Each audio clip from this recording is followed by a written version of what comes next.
if anybody can't, because I think everybody's muted, why don't you just send a chat message? Let's give it a minute. Yep, I can see it. If anybody can't, because I think everybody's muted, why don't you just send a chat message? Let's give it a minute. Yep, I can see it. If anybody can't, because I think everybody's muted, why don't you just send a chat message? Sean, can you hear me? Yep, I can see it. Yep. Yeah, I can hear you. If anybody can't, it keeps playing over. It's like it's recorded. Why don't you just send a chat? I Have you think lost that's the PowerPoint, or is that still in the review mode? 1 second. Go ahead. Sean, can you hear me? Yeah, I have to close YouTube. Okay. Yeah, okay, that's what's going on. I think that was on me. Background. Yep. So are we live now with YouTube, Sean? Yep, we're live now. Yep. All right. Alderman, is it all right if I start the meeting tonight? The mayor? Okay. I just want to thank you for participating in tonight's meeting. I put a comment in the chat. Excuse me. We welcome community involvement and input with the Alice Yards development, and tonight we're going to be discussing McKinley Park. Please feel free to submit questions through the chat function that you see in the bottom on Zoom, or after the presentation or during the presentation, you can use the Zoom raise your hand function, which is under the participation key, where you can, if you move into that section, you can click that item and you can raise your hand and we'll call on you following the presentation. As well as we have a general email address, development@westallis.gov, where feel free during the presentation to email and we'll share those questions here at the end of the presentation. Also, the presentation will be recorded through live streaming for YouTube, and feel free to share with any neighbors or residents following tonight's meeting, because we welcome engagement and your input. This is the first of an ongoing process, and the city welcomes community involvement into the future of McKinley Park. With that, I'm going to turn it over to Alderman Weigel and Stefanski and Mayor Dan Devine for any comments before we turn it over to Scott Young.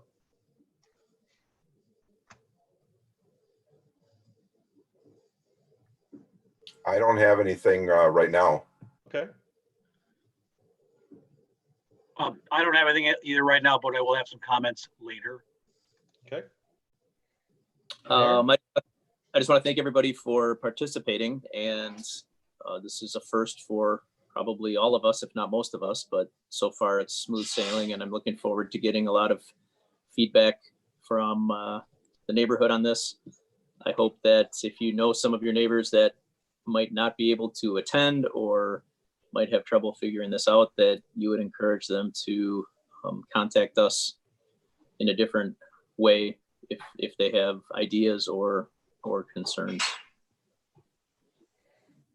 Thank you, Mayor. I just want to recognize a few people too. Sean Miller is on our Community and Economic Development Coordinator, John Steele, our Director of Development, and my name is Patrick Schloss. I'm the Community Development Manager in the Department of Development. And we have a number of colleagues listening in. So with that, I'm going to turn it over to Scott Yelk, who will talk about his vision here for the McKinley Park area and what has been kind of outlined in terms of laying out a future that we hope to get some public comment and involvement on this ongoing process. And I know he has his architects online with us tonight too to share any comments.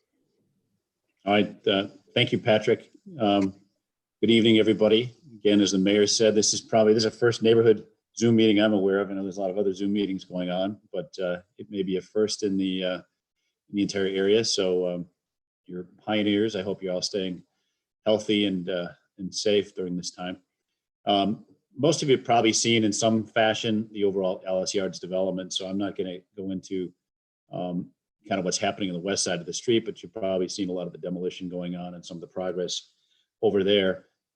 There's a separate phase of the Alice Yards project, which involves the parking lots and the area that up against the park, which is the subject of the discussion tonight. So just have an aerial here that depicts 70th Street at Washington. Can you see the little, I think you'd see the pointer on here. I'll use this little cursor. But so, we're at 70th Street here, this 72nd Street, and then Washington down here at the south. So that's kind of the current configuration. We wanted to work on, redevelopment of the area and a redevelopment of the parks in a way that's sensitive to the neighborhood and creates an amenity for the neighborhood, which of course exists there today, but continues that and hopefully improves it. Also an amenity for the development as Alice Yards progresses. With us tonight too is Matt Rinkett, Steve Morales of Rinkett Chung. And in a few minutes, I'm going to turn it to them to talk a little bit about kind of park programming and the experience that they've had, and some of the components that we're visualizing to be part of the park.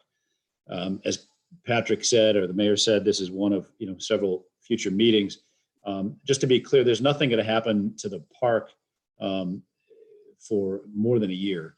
There's no development planned in this area until next spring. So it's going to stay as it is. This isn't, an emergency or urgent situation.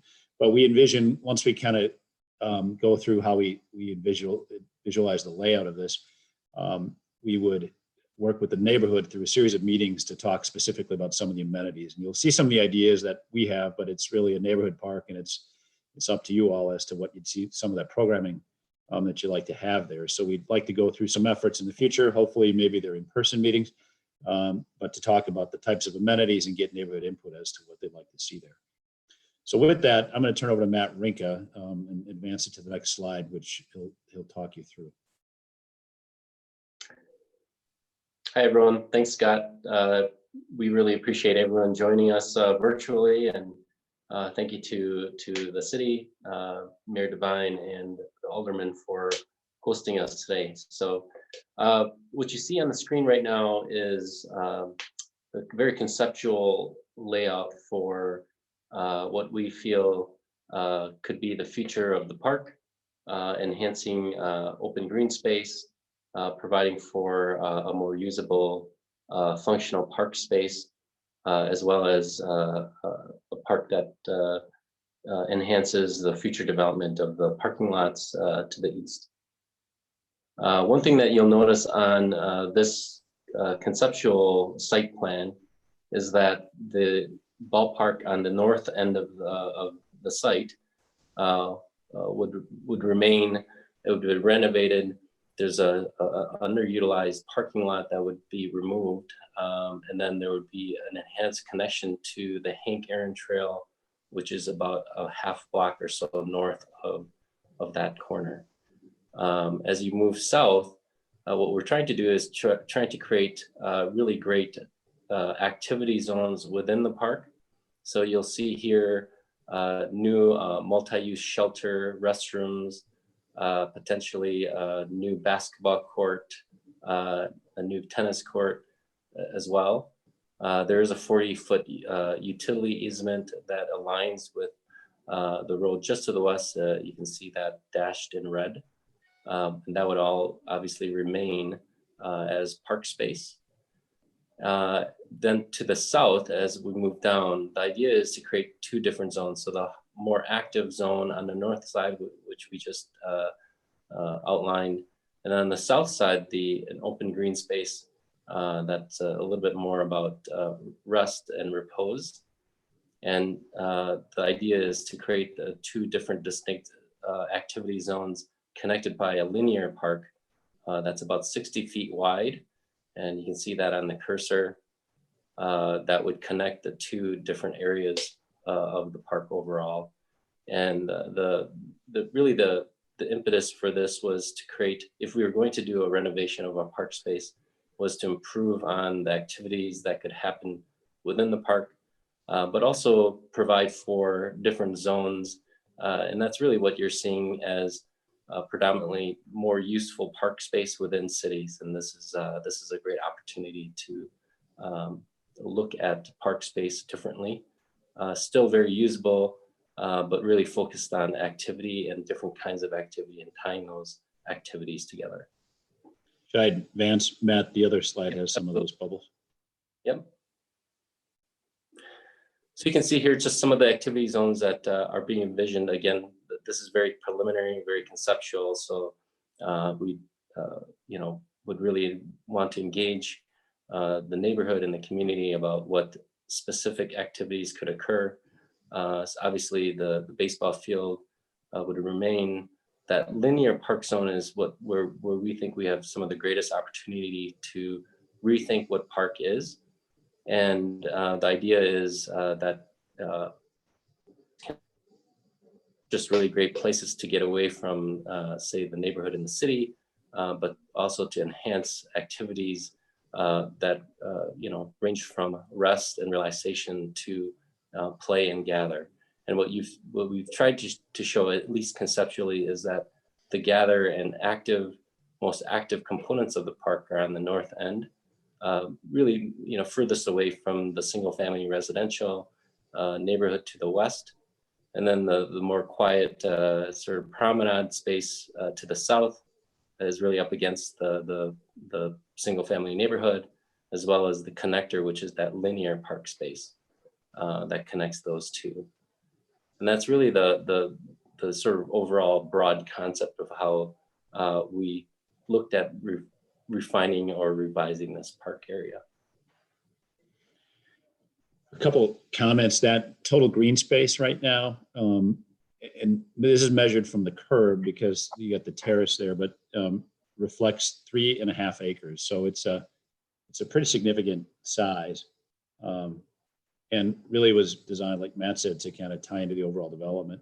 That would allow some development, which is one of the things we're trying to do, of course, in the area, but also create a nice amenity and preserve what's there, but also enhance what's there for the neighborhood.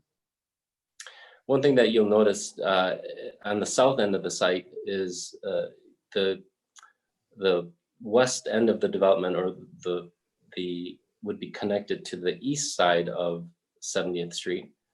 So where you have the real active Alice Yards kind of boulevard on the east side of 70th Street. This would connect as a little plaza on the opposite corner on the west side of 70th Street.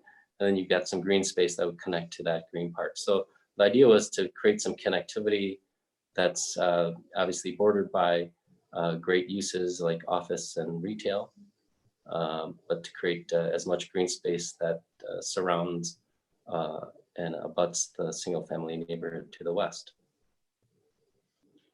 So maybe we want to just take a break here and address questions. But again, one thing before we do that, the types of amenities, it shows a basketball court, some exercise equipment, some sitting areas. All of those would be things that we would work through in more detail. So we're not trying to be presumptuous as to what those all are. These are examples.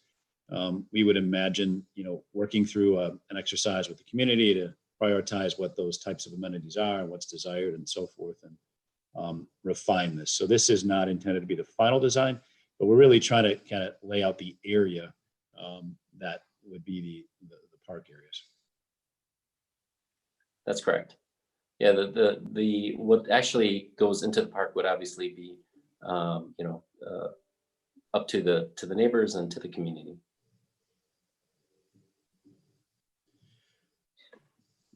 If I could just ask, this is Mayor Devine, the 60-foot swath, for lack of a better term, can you just give us a perspective of how wide that is, just like maybe compared to the street? Or because I think that it looks thin on the screen, but I think in reality it's going to be a lot wider than one thinks. Yeah, it's pretty wide, Mayor. It's a good question. And you could go walk that off, but most of the lots, the residential lots across the street are, I think, 35 feet. There may be some at 40, but I think 30 to 35 is where some of them are. So in that range, 1.5 to 2 of those lot widths is kind of what you're talking about this way. You can, if you look at a house here, you can get a pretty good perspective. And these lots are about 112 feet deep from what we saw. So it's, it's a little over half of what the depth of one of those lots is. So that's pretty significant, especially over that much area.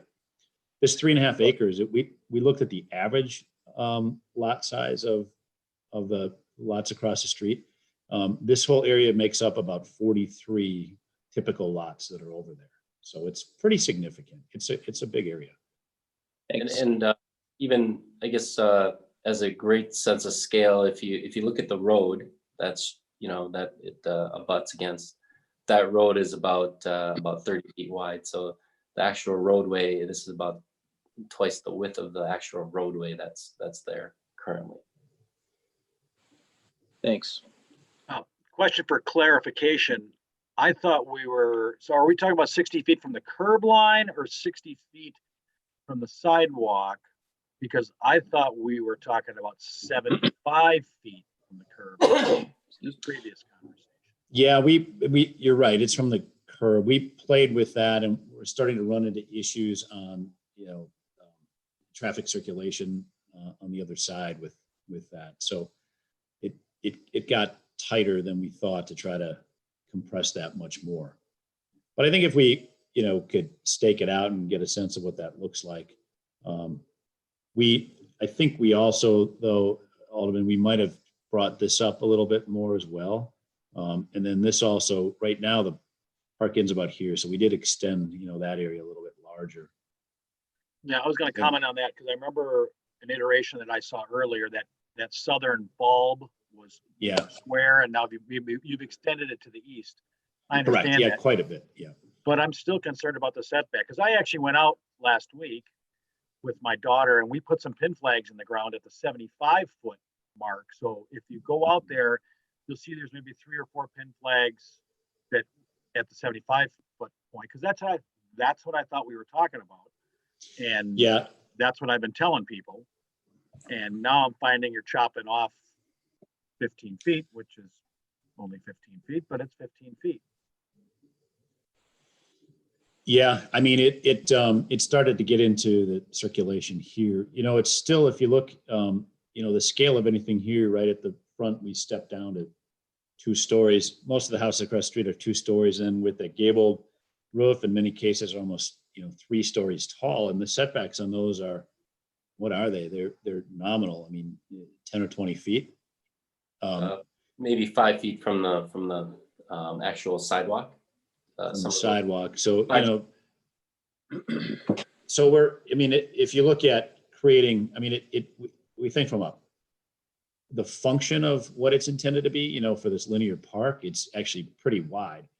And the condition you'd have here with some development would be no more imposing, than this really. So, and then it's set back significantly farther than, what you have on the other side. But you're right. We did talk about that, Alderman. And then as we tried to make the traffic flow work, it became a circulation issue for underground parking.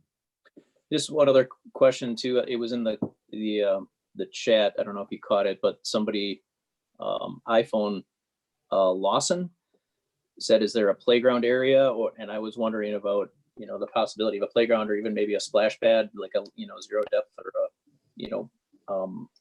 the kind that are activated by the participants and then they turn off automatically. Well, this area up here, and I'll let Matt address it too, just jump in. But all this, there's kind of equipment could be planned along here and then things programmed up in this area. I'll turn it to Matt.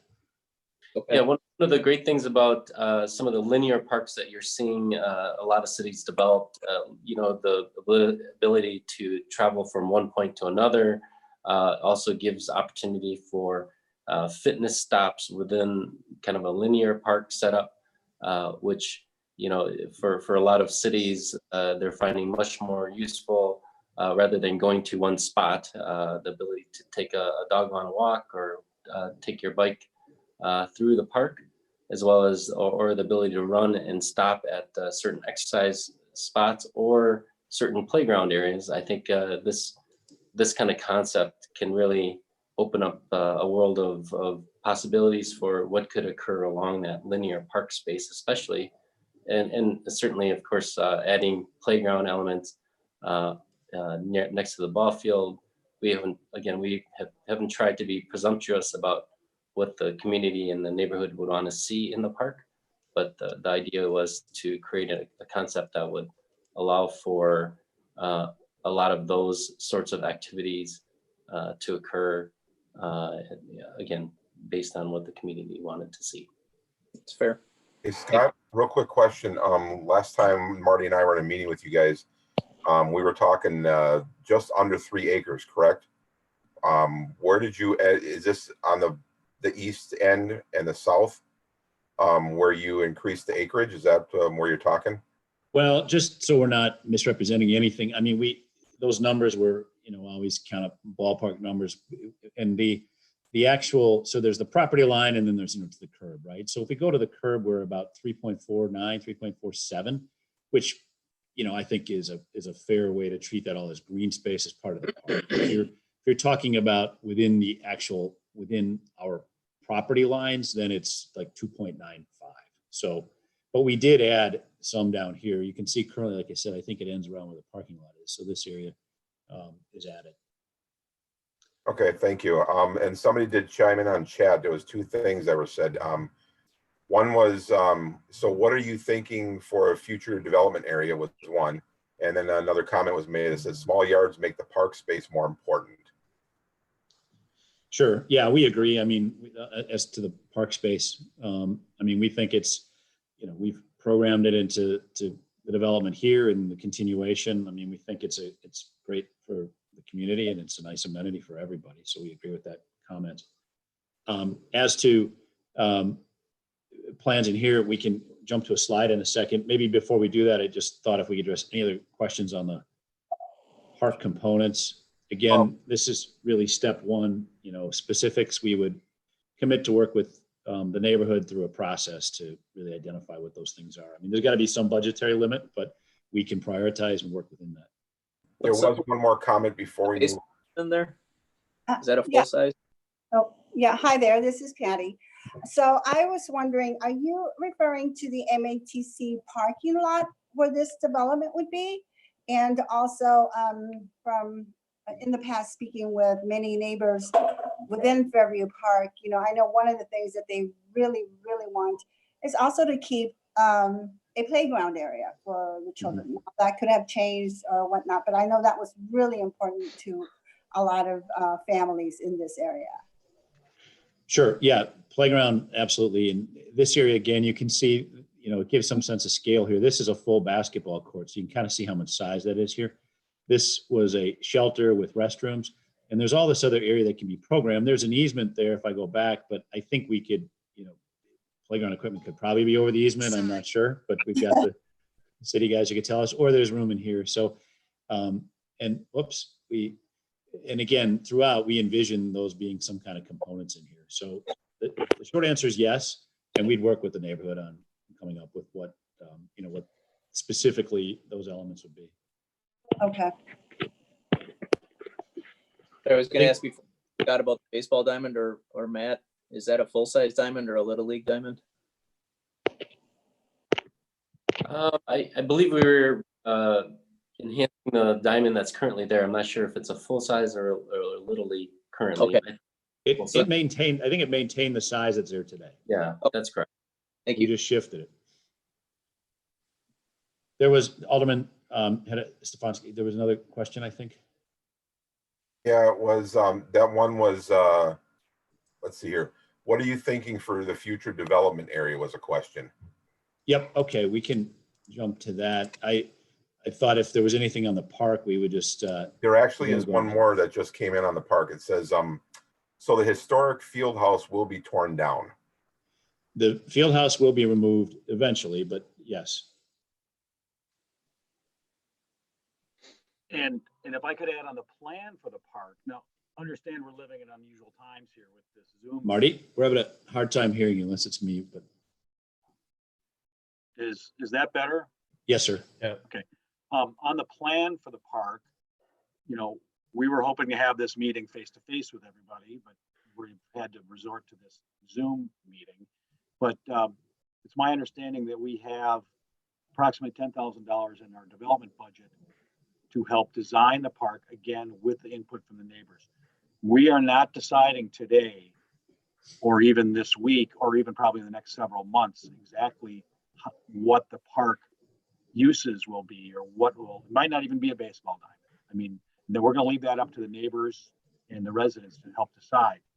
I think what we're really looking at today is what the specific boundaries of the park are going to be, or actually specifically what the boundaries of your development are going to be, and how that impacts how the park gets laid out. Is that correct? Yes, yeah, and I mean, we wanted to take a bit of a park first approach to a point. We got to balance both things, but we think we can achieve both. But you're absolutely right. I mean, we don't want to dictate that there's a ball field. I think it was viewed as important, and so the goal was to create a configuration that accomplishes those things, can accommodate a ballpark, can accommodate the kind of amenities, and then it's really prioritizing what they are and what the neighborhood desires, and we leave that to the neighborhood. We don't want to dictate that. It's not our place to dictate it. And one other quick thing I wanted to chime in, and correct me if I'm wrong, somebody from development. I believe the reason that the field house is coming down is because it needs too many repairs that are too costly to the city, correct? Well, I mean, the school district was maintaining it previously and couldn't afford to do it, so they sold it. So I can't speak for the city, but that's really what, the ownership transferred from the school district. That is correct, and that's why it's closed. And they'd have a man on watch. I think there was a neighborhood meeting there a few months ago, and they had to have somebody on staff there because of the fire issues. Now, one thing that you're right, it needs a lot of work, significant amounts of work that aren't in anybody's budget these days. But if there's need for community, it couldn't have the other kind of programming. There will be, a shelter in some areas to do some things up there. But if it's ever, the matter of a neighborhood meeting or something that might have happened there, we are creating an event space right, around the corner here in the 1139 building. So we certainly could make that available if it's a neighborhood meeting, occasionally, things like that. So we'd offer that up. And that if I have one more question about what was mentioned that was new to me, was the connection to the Hank Aaron. I know that's been problematic for us because that actual grade that's actually in the city of Milwaukee. And that grade separation down there and the old railroad tracks, it's just not something. I've talked to the Hank Aaron Trail Foundation, and they don't have the money, and the state obviously doesn't have any money. And I'm just wondering if this is really going to be part of this. Is it going to be put into the TIF as the rest of the park is? Or? Yeah, Alderman Matt might have said that without knowing some of the conversations you and I had about this. And Matt, you're talking to an avid biker in Alderman Weigel, so he knows it's not that easy to get down there. I went and took a look at it. Depending where we land on the budget, having that connection sure would be nice, but I want to be clear, we don't know what that would entail yet. So, ultimately, I think it'd be nice to do, and if we can make it work, we'd sure like to, but we haven't budgeted, specifically for that. But I think we'll see where we end up on everything else. Well, by way of reference, the city of Milwaukee forced Walmart to make that connection when they built that Walmart neighborhood store over there on Main Street. So,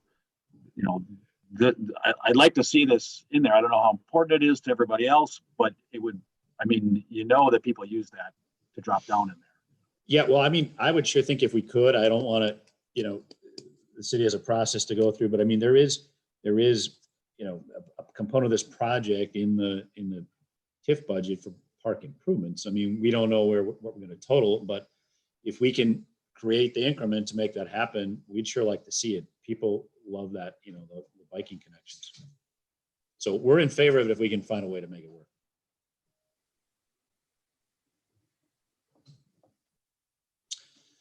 All right. Any other questions out there? For some reason, I'm not seeing. Oh, there's the chat. Hey, Doug, or Scott, can you hear me? I can. Yes, sir. Okay. A question came on that I think because Doug came in a little late. He asked, how tall will the future development be limited to? And you said that it was going to be 2 stories, correct? Like the houses? Well, we stepped down to 2, but then it's 3 behind that. So, similar to the houses there, a lot of them are 2-story with a gable. So, the economics, just so everyone appreciates, we acquired all the park area, and, in hindsight, things happened the way it did. It was an agreement we entered into the school district to acquire it. But we've are giving up, and everyone may not view it that way, so I don't mean it the wrong way, but 3 acres of development area to commit to the park. So and at one point we looked at even 4 stories. We're at 3, but we stepped down to 2 with townhouses that really kind of line up and mimic, what's across the street on the west side of the street. So it's 2, and then it steps up to 3, but it's in keeping with the height really of what you see with the existing houses on the west side. Okay, thank you. Sure. If there's no other park questions, I can go on to that, but I do want to reiterate what you said a few times, what you would, Alderman Weigel said it, I think said it, accurately. The goal today is just to outline the areas of the park that work along with development that we want to advance. But the park will stay like it is all of this year. There would be no work done to the park, even potentially the following year. When development would start happening, the park would stay, and we'd work to coordinate that with any other construction activities so that it could be done at the same time and done in a nice way for the neighborhood. But the park, the other thing is the park will always be open. It may be portions can't if there's some construction, but we would always have a portion where this north portion really could be done and is unaffected. So that could exist while there's work going on down here. So there would never be a situation where there isn't a significant portion of park available for the neighborhood. But we would then have a meeting, I would imagine, as the Alderman said, a couple months out, once we get past everything going on in the world right now, where we could come together and really talk about those types of priorities and work through what the neighborhood would like to see. And then we'll work to update these designs in a way that the neighborhood feels good about. Another question that came up said, when would this start? Is that, I'm not sure if that's the park construction start or if it's the development start. Yeah, nothing would start until a year from now, roughly. And then even during that time, I think we'd probably make some improvements up here to the north and then leave these portions because construction may be occurring, and then finish these out after that. So status quo for at least a year, and then improvements, I would think next summer on, well, we probably want to plan it too so that it's usable for summer. So it could be that we wait till next fall. I mean, those would be the things we'd work through with the neighborhood, because if you want to have this active, we just would have to plan the seasonality of it. So at least a year, maybe a year and a half before you'd see any impact. I just want to make a comment in reference to that. I know that the park is closed, and Fairview Neighborhood Association was able to use the park last year to have a block party, and we had an awesome turnout at that time. I know one of the things that many neighbors that did come, we had over like 130 people that came, enjoyed the idea and wanted to, have this block party once again. But with what's going on, it's not probably going to happen anytime soon. But let's say that next year, and it's still closed, would we be able to have another block party there? Will we be able to get the same permission to use it? I know they were very accommodating in providing porta potties, which was excellent. So would that be available to us again next year? Sure. I mean, we would have no issue with that. And really right now the city's leasing it for $1. So I mean, it really, it may actually run through the park system.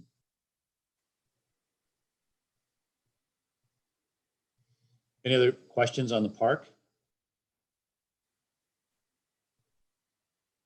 I don't see any on the chat right now.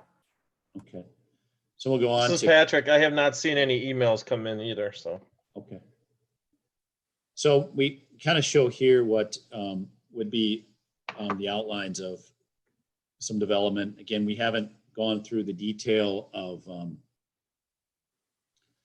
putting all kind of rendered finishes on here, but we can give you a sense of kind of the look and feel. If you see this bubble in the lower corner, where you'd have townhouse style units in the front, and they have separate porches, so it would look, they would actually function like townhouses. And I could let maybe Matt address a little of that. Yeah, absolutely. The renderings that you see would be very similar to how we're thinking about the development that would border the park. And what's really important for us is safe parks. You got eyes on the park, and to have some townhouses that open up to that park space for us, we think is a real amenity for not just the residents, but for the safety of the park space. The renderings that you see are similar to what we would be looking at here. Those are actually 3-story townhouses. Here we would be looking at 2-story townhouses, so shorter than what that rendering on the lower left corner is showing. But again, the idea is to take some of the architectural language. You can see the architectural language on the west side of the 72nd Street. The idea is to create a similar language with a similar vernacular that would create a nice sort of townhouse feel along that the park space. So both on the south and along the linear side of the park, as well as on the north side facing the north end of the park as well. The other thing that we were sensitive to and how we set up this design is that there's no entrances, I mean, other than the townhouse units from 72nd Street. So anybody coming in could come in Washington, and you can see there's a drive here, and this is why it's Alderman Weigel's comment about kind of that width. You know, we had to make ramping and everything work, but this is this little green. This isn't fully, you know, rendered, but this would be access to get in, and there's parking underneath. But so any access would come in off of 70th or Washington, and is, you know, 71st is one way north, so nobody, you know, they're gonna go out this way. So we don't see any real traffic impact on 72nd, which was another goal. That's correct. So this is obviously very early on in the stages of the actual development, but to keep all the traffic off of 72nd Street, creating only traffic from 71st Street on the east side of the park. The idea was to make sure that we weren't overlapping vehicular traffic with pedestrian traffic. So that's something that would be very important. The one thing that we've looked at in terms of heights of the residential across the street, again, we want to be sensitive. The idea is to match the scale. So right now you've got 2-story plus attic space type houses. So those equate to about 3 stories, but we feel that the 2 stories will match up very, very nicely with the single family residence across the street as well. There was a question came up if they're owner occupied or rental. They are rental units. That's really kind of where the market is. You see very, very few condo projects today. I mean, if anything could equate to condos, it could be the townhouse units, but typically the other units aren't really ones that tend to function as condos these days. On the building height issue, there's a grade change when you go east from 72nd Street. Right Currently, here, you correct. kind of walk Yeah. up a hill to the park. So we're talking about 2 stories on top of that, or were you taking a lot of fill out? Well, we think this is going to get flattened out a little bit. So I don't know what the final topography will be. We'll have to work through some of that engineering, but there is some grade here, and that's planned. I think we had, you know, a cross section that showed this walkway is lower than this walkway for sure. So there is some, but it would certainly be tapered from what you see today. You know, today it's got that abrupt kind of grade. Yeah, there's a berm that's built up currently, kind of close to the sidewalk, and that would be more tapered. It's not quite as high as I think once you start to shallow out that grade.